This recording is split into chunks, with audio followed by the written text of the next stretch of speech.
പിന്നെ എൻ്റെ ഒരു വീക്ക് സബ്ജക്റ്റ് എന്ന് പറയാൻ കെമിസ്ട്രിയാണ്. കെമിസ്ട്രിയിൽ കൈൻഡ് ഓഫ് എനിക്ക് കുറച്ചൊരു ബൈ ഹാർട്ട് ചെയ്യാൻ കുറച്ച് ബുദ്ധിമുട്ടാണ്. അപ്പം ഞാൻ കെമിസ്ട്രി വീണ്ടും റിവൈസ് ചെയ്ത് കൊടുക്കും. പിന്നെ അതായിരുന്നു എൻ്റെ ഒരു സ്റ്റഡി പ്ലാൻ. ആദ്യം ചെയ്ത model exam as I said ഞാൻ കുറച്ച് ഡൗൺ ആയിരുന്നു, ലൈക്ക് കൂടുതൽ സീരിയസ് ആയില്ല. അപ്പം എനിക്ക് ഭയങ്കര ഒരു കുറവായിരുന്നു. ഒരു 82 ആണ് വന്നത് ഫസ്റ്റ് മോഡൽ എക്സാമിന്. 82-ൽ നിന്ന് അപ്പോൾ ഈ ഒരു ഫൈനൽ സെഷൻ, അതായത് സെഷൻ 1-ന്റെ മാർക്ക് പറയുമ്പോൾ എത്രയാണ് സ്കോർ കിട്ടിയത്? സെക്ഷൻ 1-ന്റെ മാർക്ക് എന്ന് പറഞ്ഞാൽ 196 ആണ്. 196. ഓക്കെ. അപ്പോൾ ഈ 82-ൽ നിന്ന് 196 എന്ന് പറയുന്ന ഒരു ഡിഫറൻസ് എന്ന് പറഞ്ഞാൽ വളരെ വലിയൊരു ഡിഫറൻസ് തന്നെയാണ്. ഇവിടുന്ന് മോഡൽ എക്സാം ചെയ്തും ഉപയോഗം അതാണ്. അന്ന് നൈറ്റ് തന്നെ അതിൻ്റെ റിസൾട്ട് അനാലിസിസും അതിൻ്റെ അപ്പുറം ആൻസർ കീയും എല്ലാം വരും അന്ന് തന്നെ. അതായത് നമ്മൾ മോഡൽ എക്സാം നടത്തിയ അന്ന് തന്നെ ഇതെല്ലാം നിങ്ങൾക്ക് തന്ന് ഒരു റിസൾട്ട് അനാലിസിസ് ഉണ്ടാവും.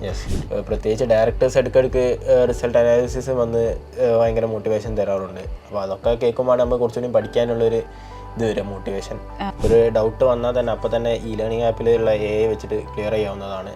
പിന്നെ അതേമാതിരി ഇനിയിപ്പം ആ ആൻസർ നമുക്ക് സാറ്റിസ്ഫൈഡ് അല്ലെങ്കിൽ നമ്മൾ ക്വസ്റ്റ്യൻ അപ്ലോഡ് ചെയ്ത് കൊടുത്താൽ ഒരു 5 മിനിറ്റ്സിനുള്ളിൽ ഒരു ടീച്ചർ തന്നെ വന്നത് സൊല്യൂഷൻ ചെയ്തു തരും. അത് ഭയങ്കര ഹെൽപ്ഫുൾ. എല്ലാവർക്കും നമസ്കാരം. നമുക്കറിയാം 2025 JEE മെയിൻ്റെ ഫസ്റ്റ് സെഷൻ വളരെ സക്സസ്ഫുൾ ആയിട്ട് തന്നെയാണ് അവസാനിച്ചത്. ബുള്ളറ്റിലെ ഒരുപാട് വിദ്യാർത്ഥികൾക്കാണ് വലിയ വിജയം കരസ്ഥമാക്കാൻ സാധിച്ചത്. അതിൽ 295 വിദ്യാർത്ഥികൾക്കാണ് 99% മുകളിൽ സ്കോർ കരസ്ഥമാക്കാൻ സാധിച്ചത്. അതുപോലെ 1000-ലധികം വിദ്യാർത്ഥികളാണ് ബുള്ളറ്റിൽ നിന്ന് മികച്ച സ്കോർ കരസ്ഥമാക്കി വിജയം കൈവരിച്ചിരിക്കുന്നത്.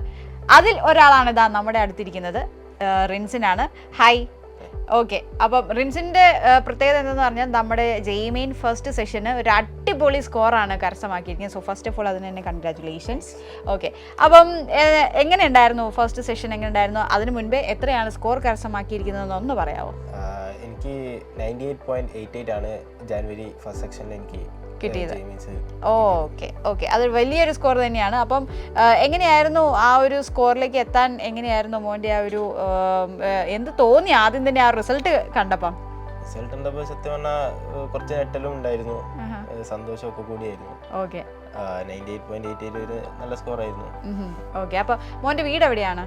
എൻ്റെ വീട് കോഴിക്കോടാണ്, താമരശ്ശേരിയിലാണ്. ഓക്കെ. അപ്പം ഫാമിലിയിൽ ആരൊക്കെയാ ഉള്ളത്? ഫാമിലിയിൽ ഉമ്മ, ഫാദർ ആൻഡ് ഒരു യങ് സിസ്റ്റർ ഉണ്ട്. അവരൊക്കെ എന്താ ചെയ്യുന്നത്? ഉമ്മ ഡോക്ടറാണ്, ഫാദർ ഒരു ബിസിനസ്മാനാണ്, ആൻഡ് സിസ്റ്റർ ഇപ്പം 6th പഠിക്കുന്നു. അപ്പോൾ ഈ ഒരു സ്കോർ JEE മെയിൻ്റെ ഫസ്റ്റ് സെഷൻ കഴിഞ്ഞതിന് ശേഷമുള്ള ഈ നമ്മുടെ റിസൾട്ട് വന്നു, സ്കോർ വന്നു. സ്കോർ കിട്ടിക്കഴിയുമ്പം ഫാമിലിയുടെ അടുത്ത് ഈ മാർക്ക് പറഞ്ഞപ്പോഴുള്ള അവരുടെ ഒരു റിയാക്ഷൻ എന്തായിരുന്നു? എൻ്റെ അമ്മ ഏകദേശം ഈ സ്കോർ എക്സ്പെക്ട് ചെയ്തിട്ടുണ്ടായിരുന്നു. ഉപ്പക്ക് ഭയങ്കര ഒരു സന്തോഷമായിരുന്നു സ്കോർ വന്നപ്പം. ഒക്കെ തന്നെ അവര് പിന്നെ സിസ്റ്ററിനും അറിയായിരുന്നോ ചേട്ടൻ ഇത്രയും പഠിക്കുന്നതാണ്, ഇത്ര ഇങ്ങനെയൊക്കെ പഠിപ്പിയാണെന്നുള്ളത് അറിയായിരുന്നോ? സിസ്റ്ററിന് സത്യം പറഞ്ഞാൽ അറിയാം, ഏകദേശം അത്യാവശ്യം ഇതാക്കുന്നു, പക്ഷെ എത്ര വാങ്ങുന്നൊന്നും അത്ര പ്രതീക്ഷയില്ല. അപ്പൊ മാർക്ക് കേട്ട് കഴിഞ്ഞപ്പോഴത്തേക്കും സിസ്റ്ററിന്റെ ഒരു ഞെട്ടലുണ്ടായിരുന്നു. ഓക്കെ. മോന്റെ ഈ ഒരു അതായത് JEE മെയിൻ അല്ലെങ്കിൽ ഈ ഒരു ഫീൽഡിലോട്ട് എങ്ങനെയായിരുന്നു ഇതിന്റെ ഒരു തുടക്കം? എങ്ങനെയായിരുന്നു തുടക്കം എന്ന് വെച്ചാൽ ഞാൻ +1 +2 ഈ JEE മെയിൻസ് എന്ന എക്സാം പോലും വലിയൊരു ഇത് കൊടുത്തില്ലായിരുന്നു. എനിക്ക് കൂടുതൽ അറിയില്ലായിരുന്നു. പക്ഷേ +2 ഞാൻ പോകുന്നൊരു ട്യൂഷൻ ഉണ്ടായിരുന്നു. അപ്പോൾ അവിടുന്ന് ഇങ്ങനെ പറഞ്ഞു ഇത് നല്ലൊരു ഓപ്പർച്യൂണിറ്റിയാണ് ഈ രീതിയിൽ. അപ്പം അങ്ങനെ ഞാൻ ചെയ്യാൻ വിചാരിച്ചു. പിന്നെ ഈ ഇൻസ്റ്റിറ്റ്യൂഷൻ സെലക്ട് ചെയ്യാൻ കാരണം എൻ്റെ ഒരു കസിൻ ഉണ്ടായിരുന്നു ഇവിടെ പഠിച്ചു പോയത്. അപ്പോൾ അവന് നല്ലൊരു പെർസെൻറ്റേജിലൊക്കെ കിട്ടിയതൊക്കെ പറഞ്ഞു ഇവിടെ നല്ല ഇൻസ്റ്റിറ്റ്യൂഷൻ ആണെന്നുള്ള രീതിയിൽ. അപ്പോൾ മോനെ ഓൾറെഡി ഒരു ഫാമിലിയിൽ നിന്ന് ഒരു എക്സ്പീരിയൻസ് ഉണ്ടായിരുന്നു ഓൾറെഡി. എൻ്റെ പാസ്റ്റ് സീനിയേഴ്സ്, എൻ്റെ സ്കൂളിൽ പഠിച്ച കുറച്ച് സീനിയേഴ്സ് ഇവിടുന്ന് പാസ് ഔട്ട് തന്നെ. അങ്ങനെ ഒരുപാട് പേരുണ്ടായിരുന്നു മോന് പരിചയമുള്ളവർ ഉണ്ടായിരുന്നു. ഓക്കെ. അപ്പം അത് ആ ഒരു +2 ആ ഒരു സമയത്താണ് മോനെ എന്നാൽ ഓക്കെ എന്നാൽ ഞാനും JEE മെയിൻ അല്ലെങ്കിൽ JEE ഫീൽഡിലേക്ക് ഇറങ്ങിയേക്കാന്നുള്ളൊരു താല്പര്യം വന്നത് അല്ലേ? ഓക്കെ. അപ്പോൾ വീട്ടിൽ എങ്ങനെയായിരുന്നു ആ ഒരു താല്പര്യത്തോടെ അവർ സപ്പോർട്ട് ചെയ്തു ആദ്യം തൊട്ട് തന്നെ? അവർ സപ്പോർട്ട് ചെയ്തു. അവർ പറഞ്ഞു എനിക്കത് അതാണ് താല്പര്യമെങ്കിൽ നീ ചെയ്തോളൂ, കുഴപ്പമില്ല. ഓക്കെ. ബുള്ളറ്റിൽ ഏത് സെന്ററിലായിരുന്നു മോനെ? ബുള്ളറ്റിന്റെ പാലാ സെന്ററിൽ. ഏത് ബാച്ചായിരുന്നു? E05 repeater ബാച്ചായിരുന്നു. ഓക്കെ. അപ്പോൾ എങ്ങനെ ഉണ്ടായിരുന്നു മോൻ്റെ ഒരു ക്ലാസ്സിലെ എക്സ്പീരിയൻസും അതുപോലെ തന്നെ ഒരു ചെറിയ സപ്പോർട്ട് അല്ലല്ലോ നിങ്ങളുടെ ഒരു ക്ലാസ്സിൽ നിന്നും മെൻറ്റേഴ്സിൽ നിന്നും ഒക്കെ കിട്ടുന്ന നിങ്ങളുടെ ഒരു സപ്പോർട്ട് ഈ ഒരു വിജയത്തിലേക്ക് എത്തിക്കാൻ എങ്ങനെയാണ് അവർ നിങ്ങളെ സഹായിച്ചത്? അവർ പല രീതിയിൽ സഹായിച്ചിരിക്കുന്നത്. എൻ്റെ മെൻറ്റേഴ്സ് എന്ന് പറയാൻ എനിക്ക് ഡെല്ല മിസ് ആയിരുന്നു ഫസ്റ്റ് മെൻറ്ററായി വന്നത്. പിന്നെ ഡെല്ല മിസ് മാറി അനീറ്റ മിസ് വന്നു. 2 മിസ്സുമാർ എന്നെ ഭയങ്കര ഇതിലാണ് നോക്കിയത്. ചെറുങ്ങനെ തന്നെ മാർക്ക് കുറയുമ്പോൾ തന്നെ അവർ പെട്ടെന്ന് എന്നെ വിളിച്ച് എന്താ ഇങ്ങനെ കുറഞ്ഞു പോയത് ആക്കണം അങ്ങനെയൊക്കെ പറഞ്ഞ് ഇതിനെ സഹായിക്കാറുണ്ടായിരുന്നു. അപ്പോഴേ അവർ മോട്ടിവേറ്റ് ചെയ്യായിരുന്നു. മോട്ടിവേഷൻ ഒക്കെ ഉണ്ടായിരുന്നു. ഓക്കെ, അവര് പാരന്റ്സുമായിട്ടൊക്കെ റെഗുലറായിട്ട് കോണ്ടാക്ട് വെച്ചിരുന്നുണ്ടോ? അതെ, ആസ് ഐ സെഡ് എനിക്ക് മാർക്ക് കുറയുമ്പോഴത്തേന് പാരൻസിന് മെസ്സേജ് അയച്ച് എത്ര ഇതായിക്കുന്നതെന്ന് ചെക്ക് ചെയ്യണം, അങ്ങനെ രീതിയിലൊക്കെ അവർ ഭയങ്കര സപ്പോർട്ടീവായിട്ട് സത്യം പറഞ്ഞാൽ അവരെന്നാണ് അവരൊക്കെ സഹായം കൊണ്ടാണ് എനിക്ക് ഇത്രയും നല്ലൊരു സ്കോർ കിട്ടാൻ കാരണം ഓരോ വട്ടവും ഞാനൊന്ന് ഡീമോട്ടിവേറ്റ് ആകുമ്പോൾ അവർ പിന്നെയും മോട്ടിവേഷൻ ആക്കി കയറ്റി കൊണ്ടുവരലാണ്. അപ്പം മെന്റേഴ്സിന് ഇല്ലാണ്ട് ഇപ്പം എനിക്ക് തോന്നുന്നില്ല ഞാൻ ഇത്ര നല്ലൊരു സ്കോറിലേക്ക് എത്തുന്നു. ഓക്കെ, അതുപോലെ തന്നെ ഹോസ്റ്റൽ തന്നെയല്ലേ? ഏത് ഹോസ്റ്റലാണ്? മുഴയിലാണ്. എങ്ങനെ ഉണ്ടായിരുന്നു അവിടുത്തെ ഹോസ്റ്റലും വാർഡന്മാരും അവരുടെ ഒരു സപ്പോർട്ടും കാര്യങ്ങളൊക്കെ?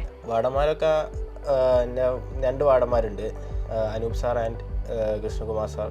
2 വാർഡന്മാരും പ്രത്യേകം നല്ലോണം ശ്രദ്ധിക്കാറുണ്ട്. ഓരോ എല്ലാ ദിവസവും റൂമിലേക്കൊക്കെ കയറി നമ്മൾ എന്തോ ഡീമോട്ടിവേറ്റ് ആയിട്ടുണ്ടോ ഒക്കെ എല്ലാം ചെക്ക് ചെയ്യും. അതുകൊണ്ട് വാർഡന്മാരും എല്ലാവരും ഉള്ളതുകൊണ്ട് തന്നെയാണ് എനിക്ക് ഇത്ര നല്ല സ്കോർ കിട്ടാൻ കാരണം. ഹോസ്റ്റലിൽ നിന്നാണെങ്കിലും അതുപോലെ തന്നെ ക്ലാസ്സിലെ മെന്റേഴ്സ് ആണെങ്കിലും ഇവരെല്ലാവരും തന്നെ ഇപ്പം മോനുമായിട്ട് മാത്രമല്ല പാരന്റ്സുമായിട്ട് റെഗുലറായിട്ട് കോണ്ടാക്ട് വെച്ചിരുന്നില്ലേ? എല്ലാവരും കോണ്ടാക്ട് വെച്ചിട്ടുണ്ട്. അപ്പം ഇപ്പോൾ വീട്ടിൽ നിന്ന് മാറി നിൽക്കുന്നു, അപ്പോൾ കോഴിക്കോട് നിന്ന് ഇത്രയും ദൂരം മാറി നിൽക്കുന്നതിൻ്റെ ഒരു ബുദ്ധിമുട്ടും പിന്നെ അല്ലെങ്കിൽ മോൻ്റെ കാര്യങ്ങൾ അറിയാൻ പറ്റുന്നില്ല എന്നുള്ള വിഷമമൊന്നും പാരന്റ്സിന് ഇല്ലായിരുന്നല്ലോ? ചെറിയ പ്രശ്നം വരുമ്പോൾ തന്നെ അവർ പെട്ടെന്ന് വീട്ടിൽ നിന്ന് അറിയിക്കാറുണ്ടായിരുന്നു. എല്ലാ കാര്യങ്ങളും പ്രോപ്പറായിട്ട് തന്നെ കമ്മ്യൂണിക്കേറ്റ് ചെയ്ത് കാര്യങ്ങൾ, അതുകൊണ്ട് തന്നെ അവർക്കും ഒരു വിഷമം ഉണ്ടായിരുന്നില്ല, മോനും അങ്ങനെ ഒരു വിഷമം ഉണ്ടായിരുന്നില്ല അല്ലേ?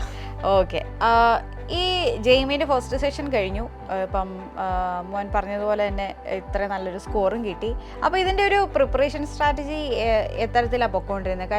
നല്ല ഹാർഡ് വർക്ക് എടുത്തിട്ടായിരിക്കുമല്ലോ, ചെയ്തിട്ട് തന്നെയാണ് ഇത്രയും നല്ലൊരു സ്കോർ കിട്ടിയത് അല്ലേ? അപ്പോൾ ഏത് തരത്തിലായിരുന്നു മോൻ്റെ ഒരു പ്രിപ്പറേഷൻ സ്ട്രാറ്റജി? അതുപോലെ തന്നെ ഓൺലൈൻ എക്സാംസ്, നമുക്കിവിടെ മോഡൽ എക്സാംസ് കുറേ ഉണ്ടായിരുന്നു. അപ്പോൾ എങ്ങനെയൊക്കെയായിരുന്നു ആ ഓൺലൈൻ എക്സാംസിൻ്റെയും പിന്നെ അതുപോലെ തന്നെ മോൻ്റെ ഒരു പ്രിപ്പറേഷൻ സ്ട്രാറ്റജി ഇതെല്ലാം കൂടെ ഒന്നിച്ച് കൊണ്ടുവന്ന് എങ്ങനെയാണ് ഈ ഒരു സ്കോറിലേക്ക് എത്തിയത്? ഫസ്റ്റ് ഇവിടുത്തെ മോഡൽ എക്സാം ഒക്കെ തുടങ്ങുന്നതിന് മുമ്പ് ഞാൻ കുറച്ചൊരു ഏകദേശം സിലബസ് ഒക്കെ കവർ ചെയ്യുന്ന രീതിയിലായിരുന്നു, കൂടുതൽ സീരിയസ്നെസ് ആയില്ലായിരുന്നു. ഞാൻ ഇവിടുത്തെ ഫസ്റ്റ് മോഡൽ എക്സാം കൊടുത്തു കഴിഞ്ഞപ്പോഴാണ് എനിക്ക് ഒരു ലെവൽ മനസ്സിലായത്. അപ്പോൾ അതോടെ ഞാൻ വീണ്ടും ഹാർഡ് വർക്ക് ചെയ്യാൻ തുടങ്ങി. അങ്ങനെ ഹാർഡ് വർക്ക് ചെയ്തു, നല്ലൊരു സ്കോറിലേക്ക് എത്തിപ്പെട്ടു. എൻ്റെ പ്രിപ്പറേഷൻ സ്ട്രാറ്റജി എന്ന് പറയാൻ എക്സ്പെഷ്യലി പറയാനുള്ളത്, ഞാനൊരു ദിവസം ഇപ്പം രാവിലെ എണീച്ചാൽ ഫസ്റ്റ് തന്നെ ഒരു മോഡൽ എക്സാം ജസ്റ്റ് ഒന്ന് ട്രൈ ചെയ്ത് നോക്കും എൻ്റെ ലെവൽ അറിയാൻ വേണ്ടിയിട്ട്. ആൻഡ് ദെൻ ആ മോഡൽ എക്സാം ഞാൻ അനലൈസ് ചെയ്യും. കാരണം മോഡൽ എക്സാം വെറുതെ എഴുതിയിട്ട് കാര്യമില്ല. അപ്പോൾ ഞാൻ അതിൽ എവിടേക്കാണ് തെറ്റ് വന്ന് അത് വീണ്ടും ചെക്ക് ചെയ്ത് റിന്യൂ ചെയ്ത് അങ്ങനെ പോകാറാണ്. പിന്നെ എൻ്റെ ഒരു വീക്ക് സബ്ജക്റ്റ് എന്ന് പറയാൻ കെമിസ്ട്രിയാണ്. കെമിസ്ട്രിയിൽ കൈൻഡ് ഓഫ് എനിക്ക് കുറച്ചൊരു ബൈ ഹാർട്ട് ചെയ്യാൻ കുറച്ച് ബുദ്ധിമുട്ടാണ്. അപ്പം ഞാൻ കെമിസ്ട്രി വീണ്ടും റിവൈസ് ചെയ്ത് കൊടുക്കും. പിന്നെ അതായിരുന്നു എൻ്റെ ഒരു സ്റ്റഡി പ്ലാൻ. കെമിസ്ട്രിയിൽ കുറച്ച് ടൈം ഇൻവെസ്റ്റ് ചെയ്തിട്ടുണ്ടായിരുന്നോ? കുറച്ച് അധികം ഇൻവെസ്റ്റ് ഉണ്ടായിരുന്നു. ഓക്കെ, അപ്പം അതുപോലെ തന്നെ ഈ ഒരു മോഡൽ എക്സാംസിന്റെ കാര്യം മോൻ പറയണ്ടേ? ഇപ്പം നമ്മുടെ ഇവിടുത്തെ മോഡൽ എക്സാം, അപ്പം ആദ്യമൊക്കെ ചെയ്തിരുന്ന മോഡൽ എക്സാംസിന് എങ്ങനെയൊക്കെയായിരുന്നു മാർക്കൊക്കെ ഉണ്ടായിരുന്നത്? ആദ്യം ചെയ്ത model exam as I said ഞാൻ കുറച്ച് ഡൗൺ ആയിരുന്നു, ലൈക്ക് കൂടുതൽ സീരിയസ് ആയില്ല. അപ്പോൾ എനിക്ക് ഭയങ്കര ഒരു കുറവായിരുന്നു. ഒരു 82 ആണ് വന്നത് ഫസ്റ്റ് മോഡൽ എക്സാമിന്. 82-ൽ നിന്ന് അപ്പോൾ ഈ ഒരു ഫൈനൽ സെഷൻ, അതായത് സെഷൻ 1-ന്റെ മാർക്ക് പറയുമ്പോൾ എത്രയാണ് സ്കോർ കിട്ടിയത്? സെക്ഷൻ 1-ന്റെ മാർക്ക് എന്ന് പറഞ്ഞാൽ 196 ആണ്. 196. ഓക്കെ, അപ്പോൾ ഈ 82-ൽ നിന്ന് 196 എന്ന് പറയുന്ന ഒരു ഡിഫറൻസ് എന്ന് പറഞ്ഞാൽ വളരെ വലിയൊരു ഡിഫറൻസ് തന്നെയാണ്. ആ ഒരു അത്രയും ഒരു ഡ്രാസ്റ്റിക് ചേഞ്ചിലേക്ക് എത്തിയത് എങ്ങനെയായിരുന്നു? ഇത്രയും പ്രാക്ടീസോട് കൂടിയായിരുന്നു? എങ്ങനെയായിരുന്നു? കൂടുതൽ മോഡൽ എക്സാം ചെയ്തുകൊണ്ട് തന്നെയാണ് എത്തിയത്. കാരണം ഇവിടുന്നും മോഡൽ എക്സാം ചെയ്യുന്നു, സ്വന്തമായിട്ട് മോഡൽ എക്സാം ചെയ്യുന്നു, രണ്ടുപേരും കൂടുതൽ എക്സാം ചെയ്തു, കൂടുതൽ ക്വസ്റ്റ്യൻസുമായിട്ട് പരിചയപ്പെട്ടു. ആ രീതിയിൽ പിന്നെ മോഡൽ എക്സാം അത് കഴിഞ്ഞ് അനലൈസ് ചെയ്തു. ഇവിടുന്ന് മോഡൽ എക്സാം ചെയ്യുമ്പോൾ ഉപയോഗം അതാണ്. അന്ന് നൈറ്റ് തന്നെ അതിൻ്റെ റിസൾട്ട് അനാലിസിസും അതിൻ്റെ അപ്പുറം ആൻസർ കീയും എല്ലാം വരും അന്ന് തന്നെ. അതായത് നമ്മൾ മോഡൽ എക്സാം നടത്തിയ അന്ന് തന്നെ ഇതെല്ലാം നിങ്ങൾക്ക് തന്ന് ഒരു റിസൾട്ട് അനാലിസിസ് ഉണ്ടാവും.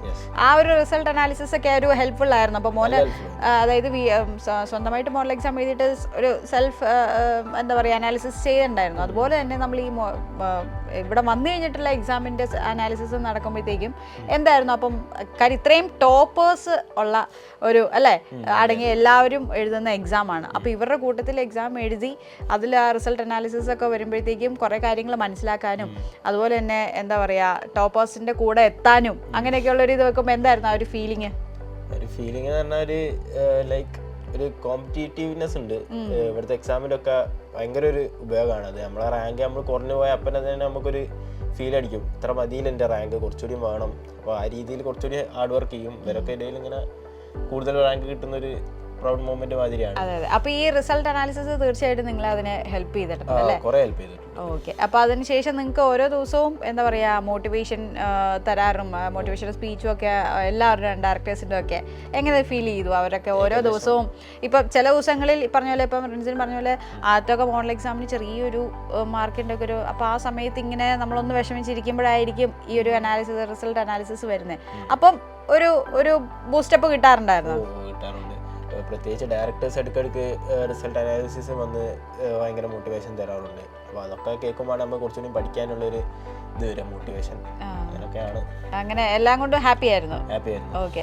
അതുപോലെ തന്നെ മോനെ നമ്മുടെ ഇവിടുത്തെ സ്റ്റഡി മെറ്റീരിയൽസ്, അതായത് എൻട്രൻസ് മേഖലയിൽ തന്നെ എല്ലാവരും വളരെ എന്താ പറയുക നോക്കിയിരിക്കുന്ന ഒരു ഇതാണ് നമ്മുടെ സ്റ്റഡി മെറ്റീരിയൽസ് എന്ന് പറയുന്നത്. അതായത് വളരെ നമ്മുടെ പ്രഗത്ഭരായ അധ്യാപകരെല്ലാവരും ഒന്നിച്ചിരുന്ന് അങ്ങനെ ഒരു ഓരോ വർഷവും മാറ്റം വരുത്തുന്ന സ്റ്റഡി മെറ്റീരിയൽസ് ഒക്കെയാണ് നിങ്ങൾക്ക് കൊണ്ടുതരുന്നത് അല്ലേ? അപ്പോൾ നമ്മുടെ ഈ ഒരു സ്റ്റഡി മെറ്റീരിയൽസ് യൂസ് ചെയ്ത് പഠിക്കുമ്പോഴത്തേക്കും ഉണ്ടായിരുന്ന ഒരു എന്താ പറയുക മോൻ്റെ ആ ഒരു പഠിത്തത്തിൻ്റെ ഒരു രീതിയും അതെങ്ങനെയൊക്കെ ഹെൽപ്പ് ചെയ്തു? സ്റ്റഡി മെറ്റീരിയൽസ് സത്യം പറഞ്ഞാൽ നല്ലോണം ഹെൽപ്പ് ചെയ്തിട്ടുണ്ട്. കാരണം നമ്മൾ സ്റ്റഡി മെറ്റീരിയൽ ബ്രെയിൻ പോയിന്ററൊക്കെ വെച്ചിട്ട് പെട്ടെന്ന് ഇക്വേഷൻസ് ഒക്കെ റിവൈസ് ചെയ്യാം. പിന്നെ സ്റ്റഡി മെറ്റീരിയലിൽ തന്നെ ഫസ്റ്റ് തുടങ്ങുന്ന ക്വസ്റ്റ്യൻ നമുക്കൊരു സിമ്പിളായിട്ട് നമുക്ക് ആ ഒരു ക്യാച്ചപ്പ് കിട്ടാൻ വേണ്ടി കുറച്ച് സിമ്പിളായിട്ടുള്ള ക്വസ്റ്റ്യൻസ് വരും. പിന്നെ ഹാർഡായിട്ടുള്ള ക്വസ്റ്റ്യൻ വരുമ്പോഴത്തേക്കും നമുക്കൊരു ഒരു ഫ്ലോ കിട്ടി അങ്ങനെ പോകും. അങ്ങനെ ആ ചാപ്റ്റർ ക്ലിയർ ആവും. അതുകൊണ്ട് സ്റ്റഡി മെറ്റീരിയൽ ഭയങ്കര ഉപയോഗം തന്നെയാണ്.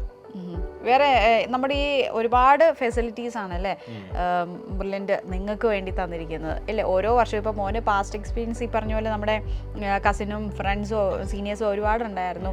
അപ്പം അവരെല്ലാവരും ബ്രില്യൻറ്റിലെ ഇങ്ങനെ ഓരോ കാര്യത്തെക്കുറിച്ചും പറഞ്ഞു കേട്ടിട്ടുണ്ട്. അപ്പോൾ അതുപോലെ മോൻ്റെ ഏറ്റവും ഇപ്പോൾ ഈ ഒരു സ്കോറിൽ 196 എന്ന് പറയുന്ന ആ ഒരു സ്കോറിൽ എത്തി നിൽക്കുമ്പോഴത്തേക്കും മോനെ ഏറ്റവും എന്നെ ഈ ഒരു സ്കോറിലേക്ക് എത്തിക്കാൻ ഏറ്റവും ഇഷ്ടപ്പെടുത്തിയ അല്ലെങ്കിൽ ഏറ്റവും ഹെൽപ്പ് ചെയ്ത ഒരു കാര്യം എന്ന് പറയുന്നത് എന്തായിരിക്കും ബ്രില്യൻറ്റിലെ?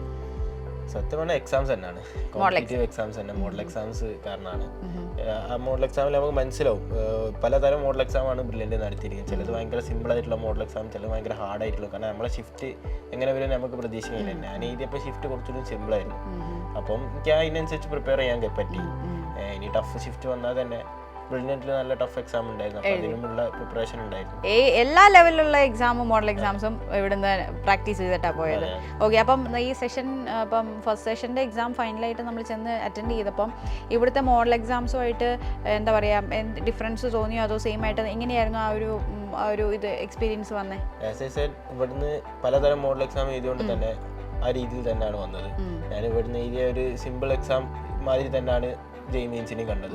ആ ഒരു രീതിയിൽ തന്നെ വലിയ ഡിഫറൻസ് വന്നില്ല. അതേമാതിരി അപ്പോൾ അതുകൊണ്ട് പേടി തോന്നിയോ പെട്ടെന്ന് ജെയ്മീൻ ഫസ്റ്റ് സെഷൻ്റെ എക്സാം എഴുതാൻ തുടങ്ങിയപ്പം എനിക്ക് ഒരു കോൺഫിഡൻസ് ഇല്ല, പേടി, അങ്ങനെ എന്തെങ്കിലും വല്ലതും തോന്നിയോ?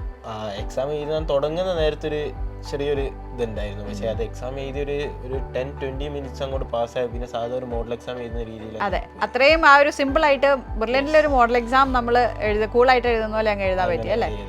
Okay, very good. അപ്പം മോൻ്റെ ഒരു എന്താ പറയുക ഒരുപാട് കാര്യങ്ങൾ ഇവിടുത്തെ ഹെൽപ്ഫുള്ളായി എന്ന് പറഞ്ഞു.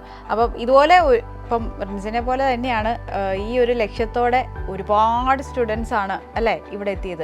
അപ്പം എല്ലാവരും തന്നെയും നല്ല മിടുക്കരായ വിദ്യാർത്ഥികളും ഹൈ സ്കോറുള്ള വിദ്യാർത്ഥികളും തന്നെയാണ്. അപ്പോൾ അവരുടെ ഒപ്പം നിന്ന് ഇങ്ങനെ എന്താ പറയുക പഠിച്ച് മുന്നേറിയാണ് ഇപ്പോൾ ഈ ഒരു സ്കോറിലേക്ക് എത്തിയത്.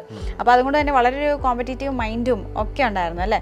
അപ്പോൾ ഇങ്ങനെയുള്ളൊരു സാഹചര്യത്തിൽ എങ്ങനെയായിരുന്നു ഇവിടുത്തെ ഫെസിലിറ്റി, ഡൗട്ട് ക്ലിയറൻസും ലൈബ്രറിയും കാര്യങ്ങളും ഒക്കെ മോനെ ഹെൽപ്പ് ചെയ്ത് എല്ലാം നന്നായിട്ട് തന്നെ ഹെൽപ്പ് ചെയ്യാൻ പറ്റിയോ?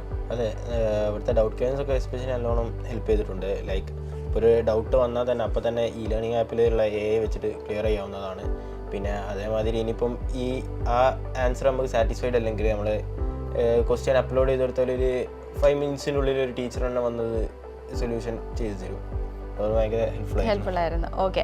അപ്പോൾ ഇങ്ങനെ ഒരു പ്രൗഡ് മൊമെന്റിൽ വന്ന് എത്തി നിൽക്കുമ്പോൾ ഇനി ജെയ്മീൻ സെഷൻ 2 വരികയാണ് അല്ലേ? അപ്പോൾ ഈ സെഷൻ 2 ഇപ്പോൾ ഈ അറ്റൻഡ് ചെയ്യാനിരിക്കുന്ന കുറച്ച് വിദ്യാർത്ഥികളൊക്കെ ഉണ്ടായിരിക്കും. അപ്പം സെഷൻ 1ൻ്റെ ഒരു എക്സ്പീരിയൻസ് നിന്ന് റിൻസിന് എന്താണ് പറയാനുള്ളത്? എങ്ങനെ അറ്റൻഡ് ചെയ്യണം, അല്ലെങ്കിൽ എക്സാം ഹോളിൽ കയറി ചെന്നതിന് ശേഷം എങ്ങനെയൊക്കെ ശ്രദ്ധിച്ചാലാണ് ഇപ്പോൾ റിൻസിൻ്റെ എക്സ്പീരിയൻസിൽ എന്തൊക്കെ ആണ് ശ്രദ്ധിക്കേണ്ടതെന്നും എങ്ങനെയാണ് അറ്റൻഡ് ചെയ്യേണ്ടതെന്നൊന്ന് പറഞ്ഞു കൊടുക്കാമോ? ഫസ്റ്റ് പ്രിപ്പയർ ചെയ്യുമ്പോൾ ഫസ്റ്റ് തന്നെ തിയറി മാത്രം ചെയ്തിട്ട് കാര്യമില്ല.